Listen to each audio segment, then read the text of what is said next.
Et comment ça s'est décidé, la narration? Parce que il y a en gros deux voix, une qui serait la troisième personne, qui décrit... voilà, et une autre narration qui est portée par un jeu et par un tu. Il y a deux systèmes narratifs en fait, le jeu et le tu. Donc le jeu est une personne qui s'adresse à Michel-Ange, et on a du mal à voir de quel sexe même est cette personne, et puis ça parle de désir, et puis ça parle d'amour, et ça parle de génie, et ça parle d'identité. Et puis après, il y a le jeu de Michel-Ange, et puis il y a les lettres aussi que vous avez signalées. Et puis après, il y a une narration à la troisième personne qui nous montre justement l'Arix avec le pape, le voyage jusqu'à Constantinople et la déambulation dans Constantinople, et puis un dernier tiers que je laisserai à la curiosité de celles et ceux qui n'ont pas encore lu. Mais comment ça se décide, ce schéma narratif, sur un livre aussi court? Le livre est construit sur une série de triangles qui a trois choses qui marchent par trois et qui s'emboîtent. Donc il y a ces trois voix qui sont donc cette voix qu'on entend dès le départ à la première personne, dont on va se rendre compte qui parle et à qui. Et en fait, une voix qui parle dans la nuit à Michel-Ange. Il y a ce qu'on appelle en termes techniques le narrateur, qui est celui qui raconte l'histoire de façon un peu comme quelqu'un qui sait tout, comme Dieu, puis en fait c'est moi qui raconte cette histoire. Et il y a Michel-Ange lui-même à travers ses lettres. Voilà. On a déjà ces trois aspects. Et très vite, alors ils ne sont pas apparus en même temps, mais quand j'ai commencé justement à écrire, évidemment j'ai commencé en parlant moi, en racontant l'histoire tout simplement, en vous la racontant. Michel-Ange a fait ceci, il est arrivé à tel endroit. Et il fallait un contrepoint.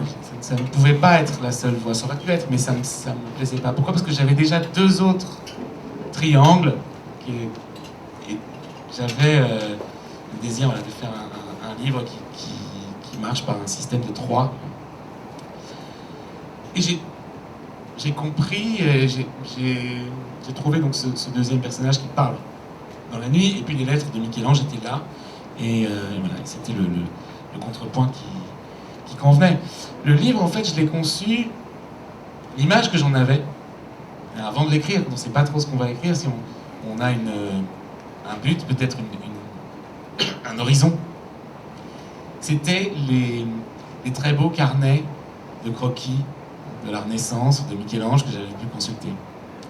Et je me disais, c'est magnifique, un livre où on a 3 dessins sur une page, on tourne, on a encore 3 dessins, certains petits, d'autres plus grands. Et j'avais envie que, par la l'heure de bataille de roi et d'éléphant, soit quelque chose comme ça, où on retrouve tout simplement des chapitres assez courts, où on a une description de quelques petites choses, et puis on passe à encore un autre dessin, et ainsi de suite, et que tout cela forme quand même un récit qui s'y tienne, hein, mais qui soit fait de l'accumulation de ces pages. C'était un peu le projet initial. Dans le passage que j'ai lu tout à l'heure, il y avait 3 mots qui avaient une majuscule, c'était art, beauté, génie. Il y a donc bataille, roi, éléphant. Il y a Michel-Ange, Messili plus la belle espagnole. C'est vrai qu'il y a quand même beaucoup de choses qui marchent par 3. Donc du coup, en fait, vous avez fait une œuvre d'architecture quasiment, en fait. Avec un côté maçonnique, on pourrait Je n'ai pas été jusqu'à l'ésotérisme. Le triangle de l'œil dans le ciel. Non, oui, mais c'est aussi les trois grandes religions du livre autour de la Méditerranée. Ça a été oui, c'est une forme qui a été... Alors l'architecture, on fait toujours de l'architecture quand on fait de la littérature. Alors on fait des mauvais livres. Il y a toujours un aspect de construction, alors qu'il soit conscient ou non. Hein, je ne dis pas que tout le monde... Moi non plus, j'y pense pas. Hein, encore, ah tiens, encore un truc à 3. Mais non, mais ça s'impose. Parce que la forme du livre naît comme ça, et elle se fabrique, et elle se construit. C'est comme... Il n'y a pas 10 000 façons de faire tenir un bâtiment. Ouais, on peut en inventer d'autres, mais elles sont extraordinairement novatrices, justement. Sinon, on met 4 piliers de béton, et puis voilà. Bon. Mais les livres fonctionnent comme ça. Sinon, c'est un livre raté, un livre qui ne tient pas debout, un livre qui boite, un livre qui s'effondre. Après, il y a des gens qui sont plus magiciens que d'autres et qui arrivent à trouver des façons de le faire tenir extraordinairement novatrices et complètement différentes.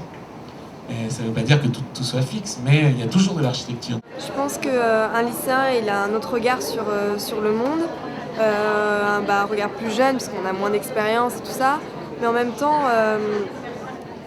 pourquoi on a préféré Mathias Sénard à Virginie Despentes, par exemple?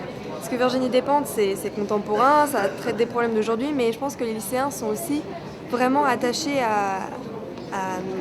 aux choses esthétiques, aux choses qui nous font voyager, qui nous font rêver, où on peut se déconnecter, plus qu'aux choses où il faut vraiment réfléchir, il faut se poser des questions, tout ça, même si on aime ça aussi. Mais voilà, je pense que les lycéens aiment des choses belles et des choses où on peut se déconnecter complètement de ce qui nous entoure. Une des raisons pour laquelle ça marche ici, c'est une chose tout bête, c'est tout est narré au présent. Chaque voix est narrée au présent. Le je, le tu, la troisième personne. Sur un livre d'époque, alors que la plupart des romans historiques, par définition, sont racontés au passé. C'est-à-dire que nous, les journalistes, on écrit la plupart du temps au présent et on aime bien lire des romans qui se passent au présent. Je voudrais que vous nous parliez de comment est-ce qu'on choisit le temps et comment est-ce qu'on l'impose pour les trois voix. Alors ça me fait extrêmement plaisir, cette question et cette remarque, puisque ça a été un de mes combats de faire que ce livre soit écrit au présent. Et je voulais pour pas avec qui? Enfin, contre qui? Contre moi-même, d'abord contre la facilité un peu de ce que c'est que justement l'histoire et le roman historique, c'est-à-dire qu'on est tenté de faire un peu comme un écrivain de roman historique ou comme un historien, de se dire, bon ben voilà, je raconte l'histoire au passé, comme on l'a toujours fait. Mais je voulais que ce livre parle au présent et qu'il y ait cette tension qui vient de... puisqu'en fait, quand on lit quelque chose au passé, une des conséquences, c'est qu'on a l'impression que c'est déjà joué. C'est déjà joué, on sait ce qui va se passer, puisque c'est raconté au passé. C'est dans un temps qui nous montre avec une antériorité qui fait que... Alors que là, non, tout était en train de se dessiner et le présent correspondait vraiment dans mon idée au dessin. Autant le passé, ce serait peut-être la peinture, les fresques, des choses beaucoup plus imposantes et finies, mais le présent, c'est vraiment le temps de l'esquisse. Le temps du... Et il faut voir que le dessin, à l'époque, était uniquement un travail préparatoire. On ne le considérait pas comme une œuvre terminée, un dessin. C'était uniquement un travail qui préparait autre chose. Et donc, voilà, le dessin, c'est le présent, une œuvre qui est en train de se faire sous les yeux.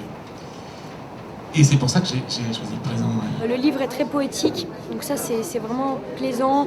Le rapport à l'art, tout ça, je pense que ça intéresse des gens de notre âge.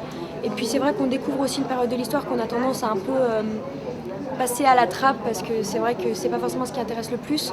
Mais on a découvert beaucoup de choses dans ce livre. Il Il y a de tout quoi, dans une classe. Il y a aussi bien des gens qui n'aiment pas trop lire que des gens qui adorent lire. Et du coup, cette mixité fait que tout le monde... en tout cas, je pense que tous les lycéens peuvent se dire s'il a plu aux 13 délégués qui représentent eux-mêmes 30 élèves ou je sais pas combien, nous aussi on peut l'aimer quoi. Donc je pense qu'ils vont le lire et j'espère qu'ils vont le lire parce que ça les fera vraiment voyager. Alors pour prendre un petit peu de distance là, si on élargit le propos, ça parle aussi quand même d'une ville cosmopolite, Constantinople. Ça parle du début de relations entre différents empires à l'époque. Donc entre les empires romains germaniques, les anciennes régions des Francs, l'empire byzantin, etc.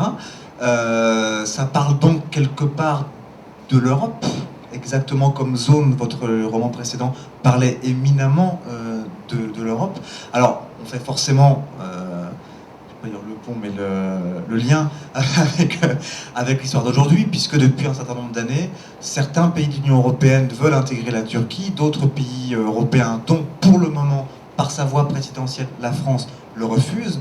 Est-ce que pour vous aussi, justement, lorsqu'on fait un livre quelque part sur les liens entre Turquie et Europe continentale, est-ce qu'il est question aussi de pointer ces refus de l'Europe d'aujourd'hui? Oui, et ce même à plusieurs niveaux, comme on dit, notamment D'abord, moi, quelque chose qui m'a toujours surpris dans le discours des politiques, c'est qu'ils remettent en doute le fait que la Turquie, ce soit l'Europe. C'est une aberration, parce que c'est un État qui a non seulement une partie de son territoire dans ce qu'on appelle même l'Europe géographique, mais surtout, la Turquie la Turquie actuelle, qui est l'héritière de l'Empire ottoman de Gengis, a éminemment participé à l'histoire européenne. Ça a été toujours un acteur, une grande partie de l'histoire de l'Europe. Ben, si on admet que la Grèce fait partie de l'Europe, c'est difficile de croire que, puisqu'elle a fait partie de la Turquie pendant 400 ans, tout d'un coup, les Turcs n'en fassent pas partie eux-mêmes. C'est une aberration, tout simplement. Ça n'a pas de sens de dire que la Turquie, c'est pas l'Europe. En revanche, ce qui peut peut-être faire sens, c'est de dire, mais est-ce que ça fait partie de l'Union européenne? Parce qu'il ne faut pas confondre. Il y a l'Union européenne et l'Europe. Il y a beaucoup de pays d'Europe qui ne font pas encore partie de l'Union européenne et dont on n'est pas pressé de les intégrer, comme l'Albanie, par exemple, ou la Bosnie, la Serbie, petit à petit. Qu'est-ce que ça veut dire, ça? Moi, ce qui m'intéressait, c'était justement de montrer à quel point, et de faire réfléchir les citoyens, nos hommes politiques, sur le fait que on jette assez facilement les bébés avec l'eau du bain, quoi. En disant, oui, mais la Turquie, c'est pas l'Europe, l'islam, c'est pas l'Europe. Pourquoi? Parce que par cette adéquation, hein, Union européenne, Europe géographique, ça permet de faire une espèce de grosse union chrétienne où on est entre soi, hein, et on connaît les penchants de l'Europe à l'exclusion. Dans l'histoire européenne, on connaît des événements absolument tragiques où l'Europe a cherché à se débarrasser parce qu'elle pensait qu'il n'était pas elle. Hein. L'Europe a détruit les Juifs, par exemple, qui représentaient l'altérité. L'Europe n'aime pas et ça, ça a été très clair dans cette histoire de constitution européenne. L'Union européenne cherche à s'attacher à la valeur de la chrétienté. En tout cas, les politiques qui la dirigeaient à l'époque cherchaient ça. Donc, moi, ce qui m'inquiète énormément, et s'il y a un petit projet politique dans mes livres, ce qui n'est pas forcément le cas directement, mais si ces livres parlent politiquement, ils parlent contre l'exclusion, c'est-à-dire contre cette idée que l'Europe se construise non pas par rajout de choses, mais par exclusion. Et de montrer que ces frontières qu'on pense aujourd'hui très claires, alors Est-Ouest, Europe, non-Europe, islam, chrétienté, toutes ces choses-là, elles sont beaucoup plus floues et beaucoup plus mixtes qu'on veut bien les croire. Que l'histoire de la Méditerranée, l'histoire de l'Europe, c'est avant tout la fabrique d'une mixité. Que l'histoire de nos langues, ce sont des histoires de rencontres et de mixité. Et ça, il ne faut pas l'oublier, et pas l'oublier politiquement non plus. Voilà, c'était un peu le projet politique, s'il y en avait un, qui était derrière ce livre.